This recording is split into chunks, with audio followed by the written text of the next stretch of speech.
Tranche de vie. Petit voyage à travers nos existences.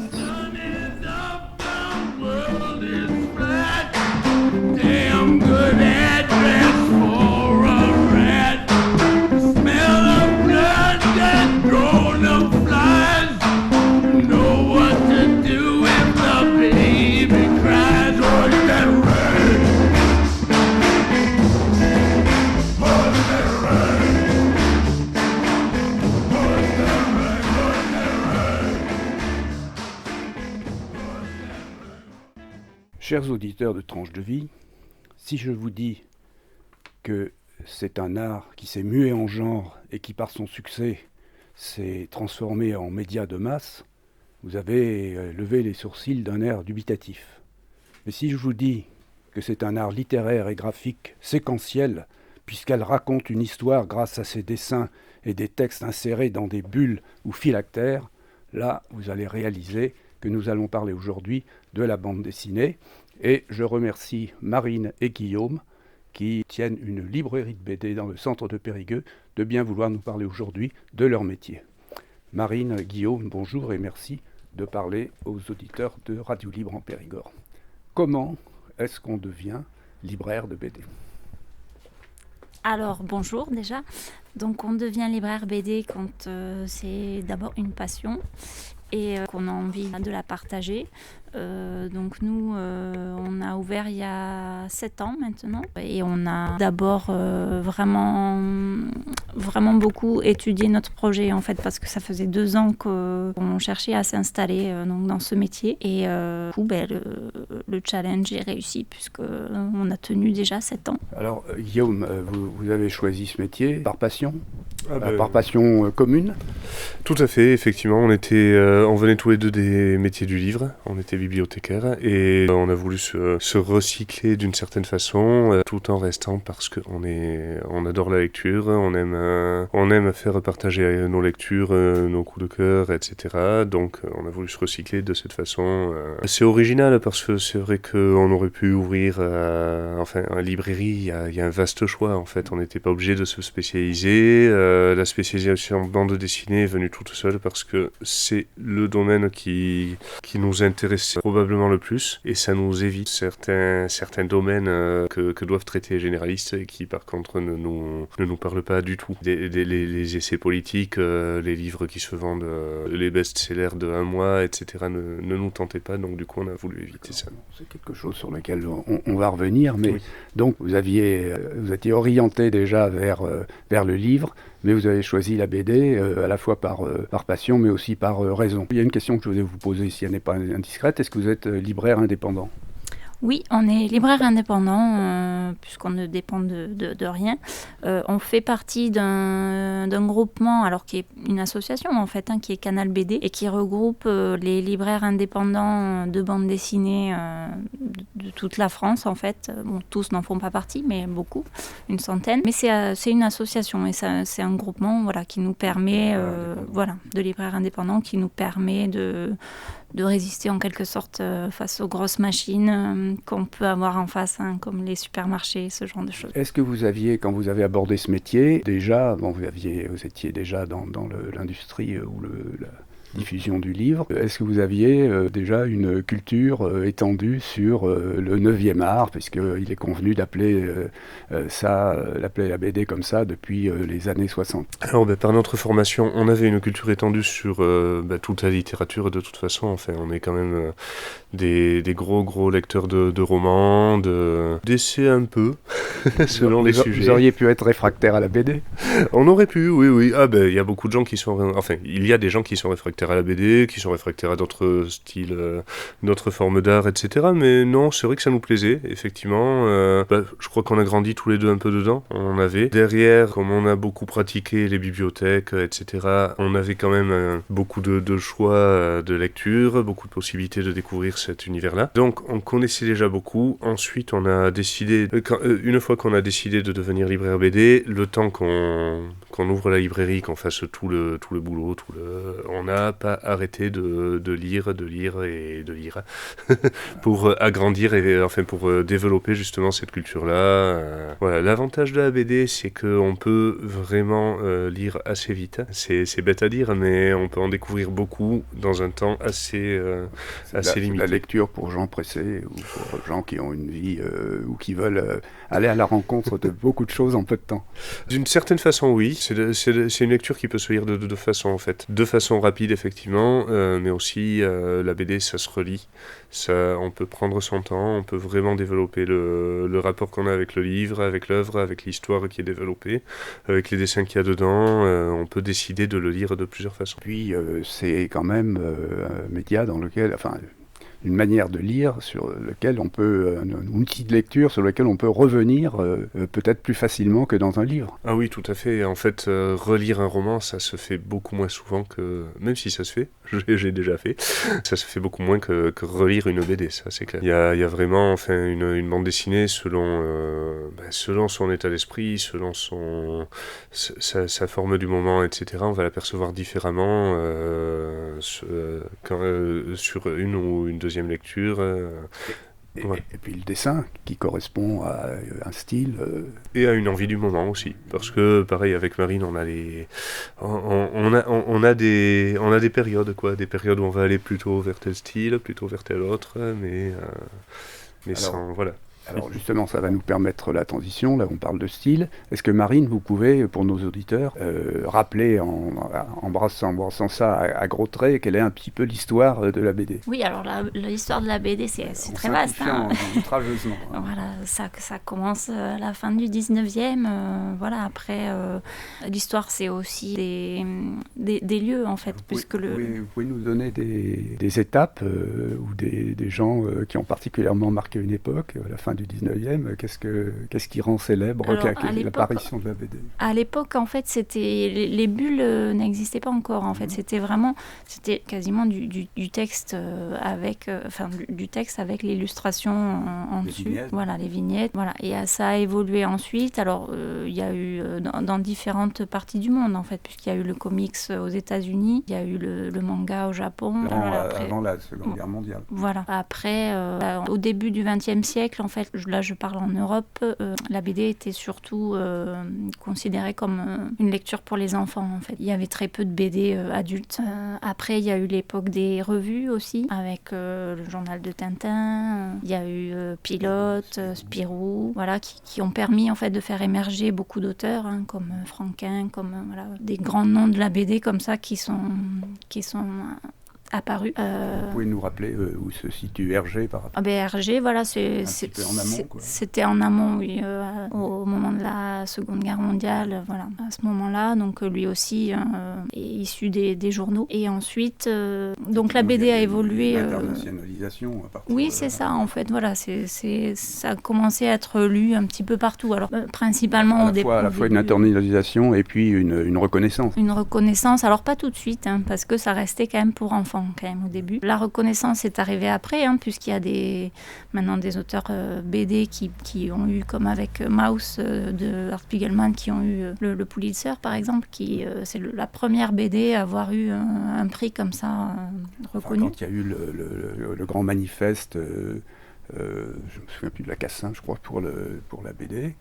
Comme 9e art, ça date du début des années 60. Voilà, et depuis, du coup, la BD, alors c'est devenu de plus en plus adulte aussi. Oui. Il y a eu des choses... C'est pratiquement à ce moment-là que se fait le passage, parce que je me souviens, moi, quand j'étais jeune, au moment où est apparue, par exemple, une BD comme Barbarella, on disait, voilà, ça y est, c'est de la bande dessinée pour adultes.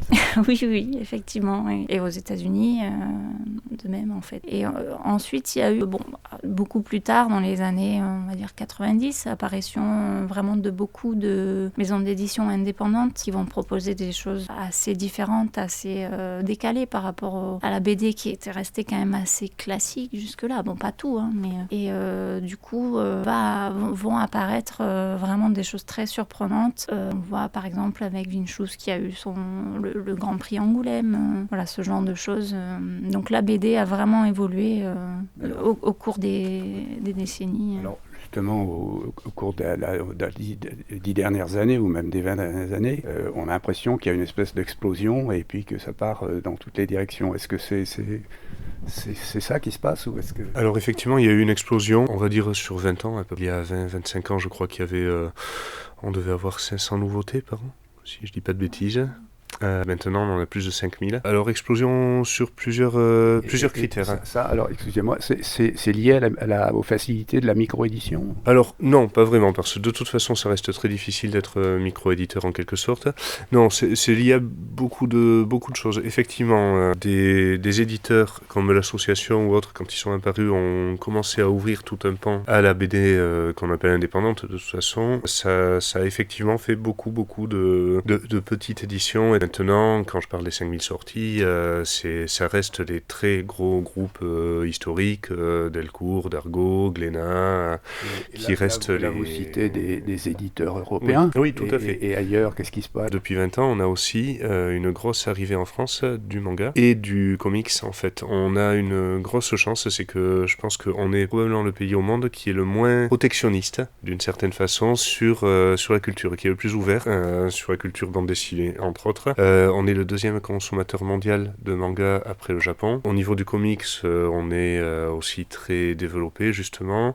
Donc ça aide à ouvrir d'autres pans, puisque le manga, bon, eux, ça fait 60-70 ans, ils ont réussi à développer un autre type de modèle économique, en quelque sorte. On est vraiment sur de la prépublication, des magazines, des trucs comme ça qui n'existent pas forcément chez nous. Le comics, on est beaucoup sur le magazine aussi, les petits fascicules comics que connaissent les gens, qu'on peut acheter en maison de la presse ici ou en librairie, et on est sur d'autres modèles, mais qui connaissent quand même un regain aussi depuis 20 ans, 30 ans au Japon.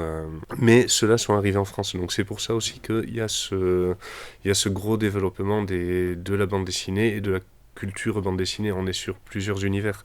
Il y a un univers européen, on va dire, parce que le franco-belge, ça a plus trop lieu d'être comme ça. Il y a quand même aussi, il faut penser aux Italiens, aux Espagnols, les Allemands, les pays du Nord aussi se mettent beaucoup à la BD. Il y a l'univers des comics, qui est celui qu'on connaît avec les super-héros, mais aussi tout le reste. Ils ont développé aussi beaucoup de comics underground ou autres qui sont très particuliers et très riches. Et l'univers du manga, en fait, c'est trois cultures très différentes et c'est même pas complémentaire, en fait. Elles sont toutes parallèles, hein, en fait. Il y a peu de ponts. Du coup, ça permet de développer énormément de choses. Mais à quoi est-ce que vous attribuez alors cette capacité d'accueil d'un pays comme le nôtre par rapport aux États-Unis, par exemple? Les États-Unis ont toujours été très protectionnistes sur beaucoup de choses, de toute façon, déjà. Donc, eux, c'est le comics, c'est le film américain. C'est très dur, en fait, d'exporter. C'est culturellement un pays, quand même, qui reste assez conservateur, avec ce que ça implique de nationalisme, en quelque sorte, culturel. Il y a eu les premiers comics qui étaient quand même assez... Justement, les premiers comics, c'était... Mais ils étaient underground. Il y en a eu, non, dans les années 60-70, parce que les premiers comics réellement... Oui, mais je veux dire... ceux qui étaient diffusés sous le manteau et autres, mais les comics officiels, en fait, restaient quand même des comics commandés par l'État, en quelque sorte. Oui, Captain America est apparu très conventionnel. Oui, voilà. Captain America est apparu pour la propagande de guerre, en fait, pendant la qui a été publié pendant la Seconde Guerre mondiale. Oui, voilà. Et puis derrière, ils ont servi le macartisme, ils ont servi le gouvernement très longtemps, en fait, en quelque sorte. Donc on est dans une autre culture et ils ont beaucoup protégé. Chez nous, en fait, il n'y a pas tellement ça, parce que déjà la BD elle n'était pas française en fait, elle était franco-belge au début, ensuite il y a eu d'autres apparitions, il y a eu déjà un brassage, les comics sont arrivés très vite en France puisque Lug, un éditeur lyonnais, a décidé d'importer les comics, donc ça, alors que la bande dessinée commençait à se développer, les comics se sont développés aussi en parallèle.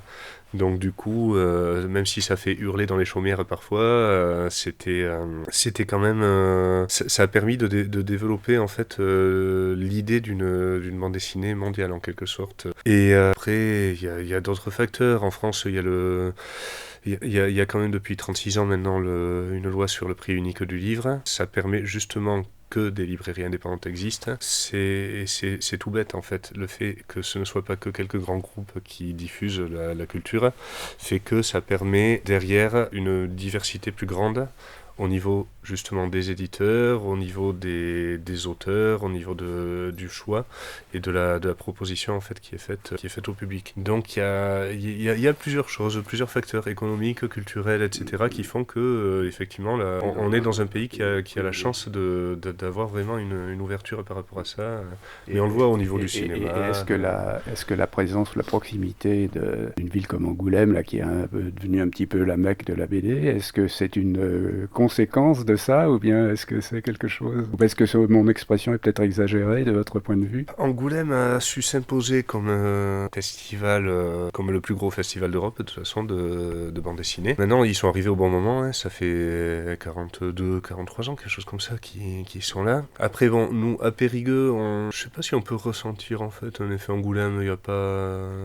Alors, les grands prix, en fait, les grands prix d'Angoulême, ça a un impact sur le public parce que on nous demande beaucoup qui a eu, de montrer en fait la BD qui a gagné le prix, parce que ça reste important pour les gens. En fait, c'est comme les gens qui lisent systématiquement le Goncourt chaque année. C'est ça, c'est exactement pareil. Ouais.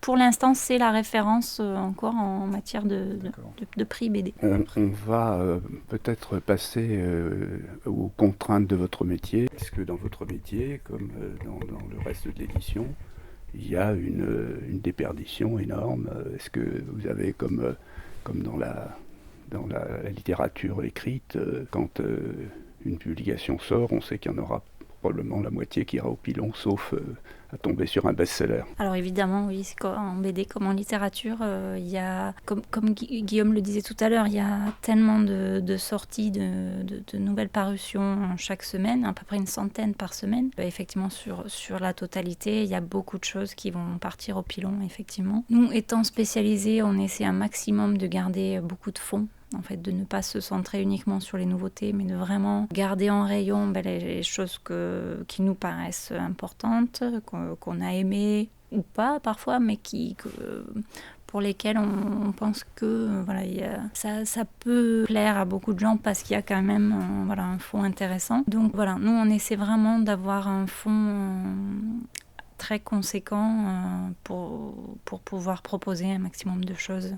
Mais évidemment, sur la totalité, on fait aussi beaucoup de retours, malheureusement, aux éditeurs qui vont ensuite pilonner. Alors, quelles sont vos sources d'informations? Comment est-ce que vous décidez de prendre, de mettre en vente telle ou telle BD? Alors, vous voulez dire pour les nouveautés? Oui. En fait, on reçoit régulièrement des représentants qui viennent nous parler des nouveautés à paraître dans les mois à venir. Et donc, ils nous présentent chaque titre, nous racontent l'histoire, nous montrent des visuels. Et grâce à ça, on fait notre choix. Nous aussi, en fonction du public qu'on a, qui ne va pas être le même qu'à Bordeaux ou qu'à Paris ou qu'à Aurillac. Dans chaque ville a ses spécificités, chaque librairie aussi. Donc nous, on choisit en fonction de notre public, de ce que nous, on veut proposer aussi. Des choses qu'on voudra mettre en avant, d'autres un peu moins. Donc on fera des piles plus ou moins hautes en fonction de ça aussi. Est-ce que Guillaume, vous pouvez nous dire un petit peu quelles sont les tendances actuelles qui vous paraissent porteuses, et puis aussi sans doute nous parler de la vogue de BD étrangères, en particulier des mangas japonais, quoi vous l'attribuez, et puis peut-être aussi revenir sur ce qu'a dit Marine, à savoir qu'il y a des spécificités de public suivant les endroits. Alors, Si vous pouvez nous dire un peu ce qui caractérise le public périgourdin, ce sera très utile. Alors c'est même encore pire que ça, on n'a pas le public périgourdin, on a un public périgourdin de librairies spécialisées, puisque voilà, on a quand même une concurrence dans les librairies généralistes, généralement plutôt des grandes surfaces commerciales ici. On n'arrive pas, nous, en tant que libraire ici, à dégager une tendance qu'on pourrait qualifier de nationale ou quoi que ce soit, parce qu'on ne sait pas, en fait. Nous, on voit ce qui peut plaire ici, on voit que nous, notre public, c'est... Bon, on a des jeunes, on a des personnes plus âgées, le gros du public, on va dire, a entre 30 et 50 ans. Mais après, c'est vrai que du coup, voilà, on a plusieurs... on a ceux qui viennent et qui savent exactement ce qu'ils veulent, c'est généralement le cas, mais derrière, il y a beaucoup de gens aussi qui viennent chez nous parce qu'ils cherchent du conseil.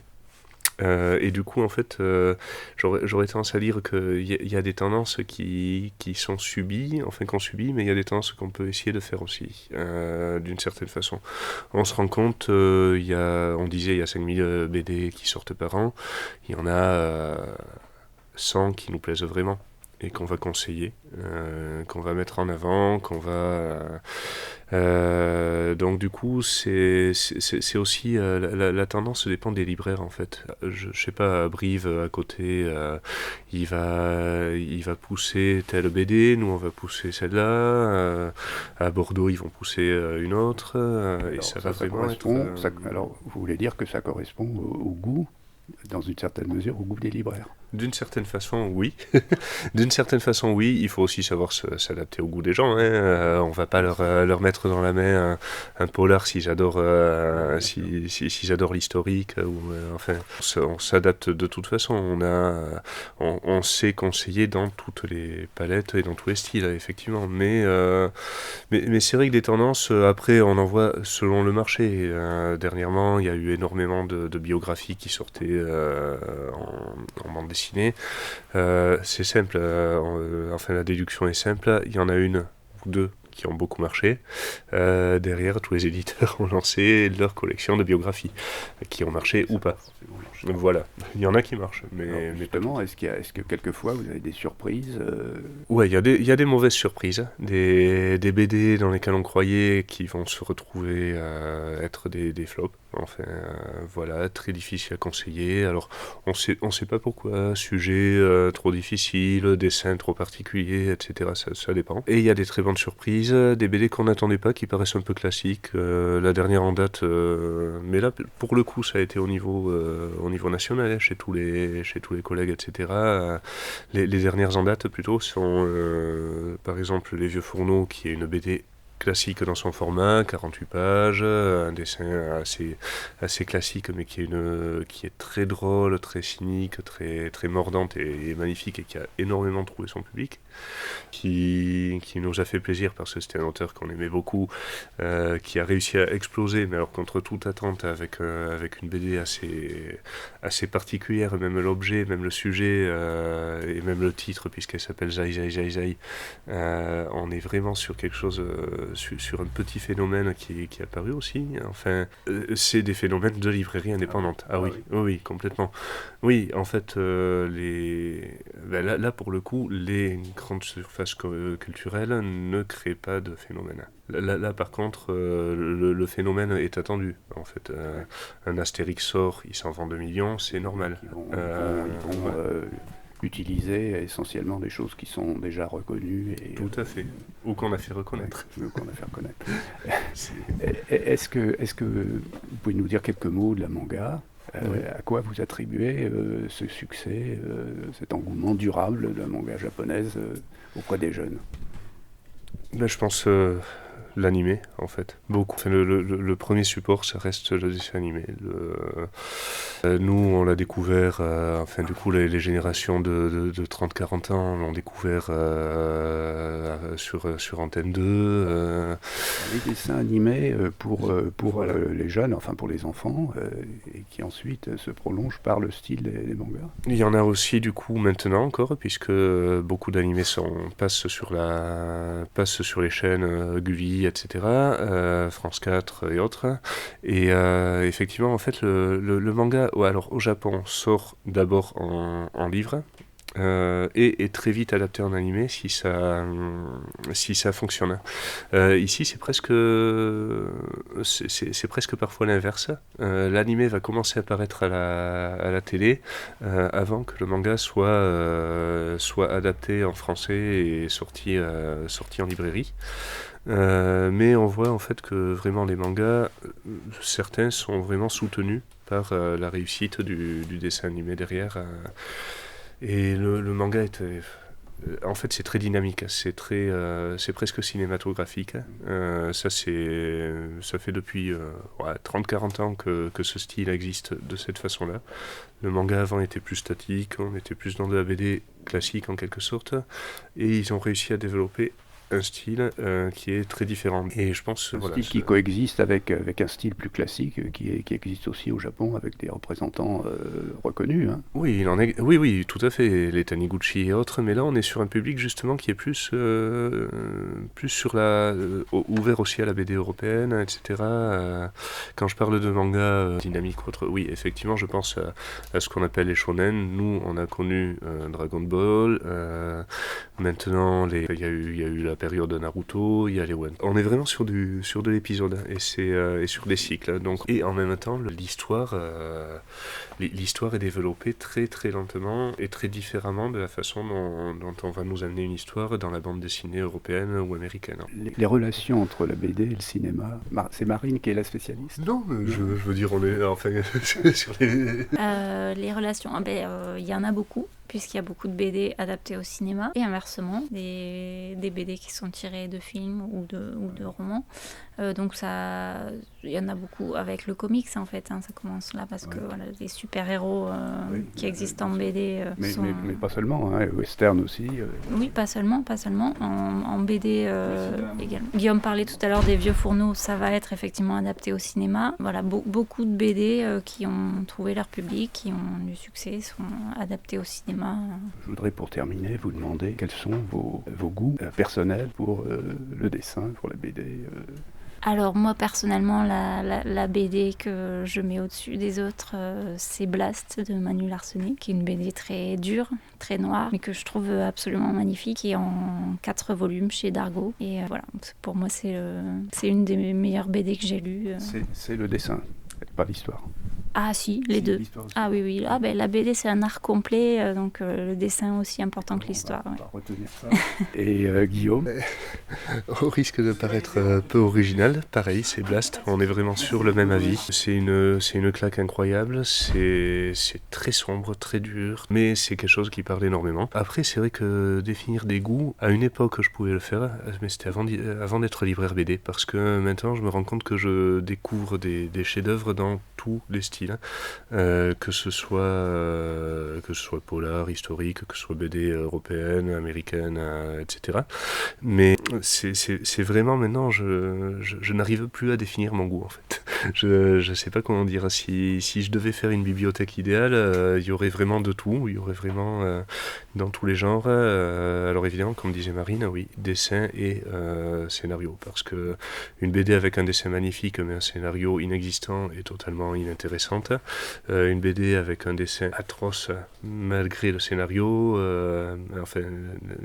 ça sera pas possible non plus. En fait, il faut vraiment qu'il y ait un équilibre. Oui. Une dernière petite question, est-ce que votre métier vous laisse le temps d'avoir d'autres passions? En ce moment, non. Pas vraiment. C'est pas que le métier, c'est la vie de famille aussi, c'est les enfants et tout ça, donc ça nous laisse...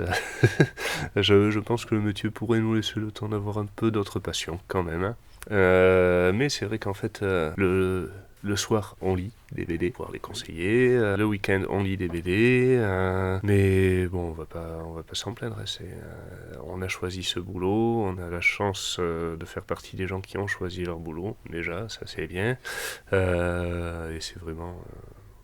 voilà, c'est prenant, mais c'est vraiment bien. Marine, comme pour la BD préférée, vous êtes sur la même longueur d'onde que Guillaume? Ah bah oui, puisque...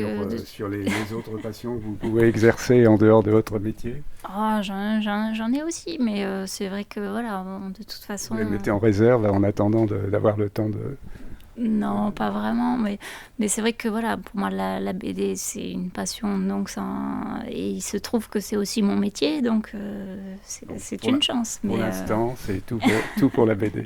Marine, Guillaume, merci beaucoup d'avoir appris tant de choses à nos auditeurs et bonne chance pour votre métier.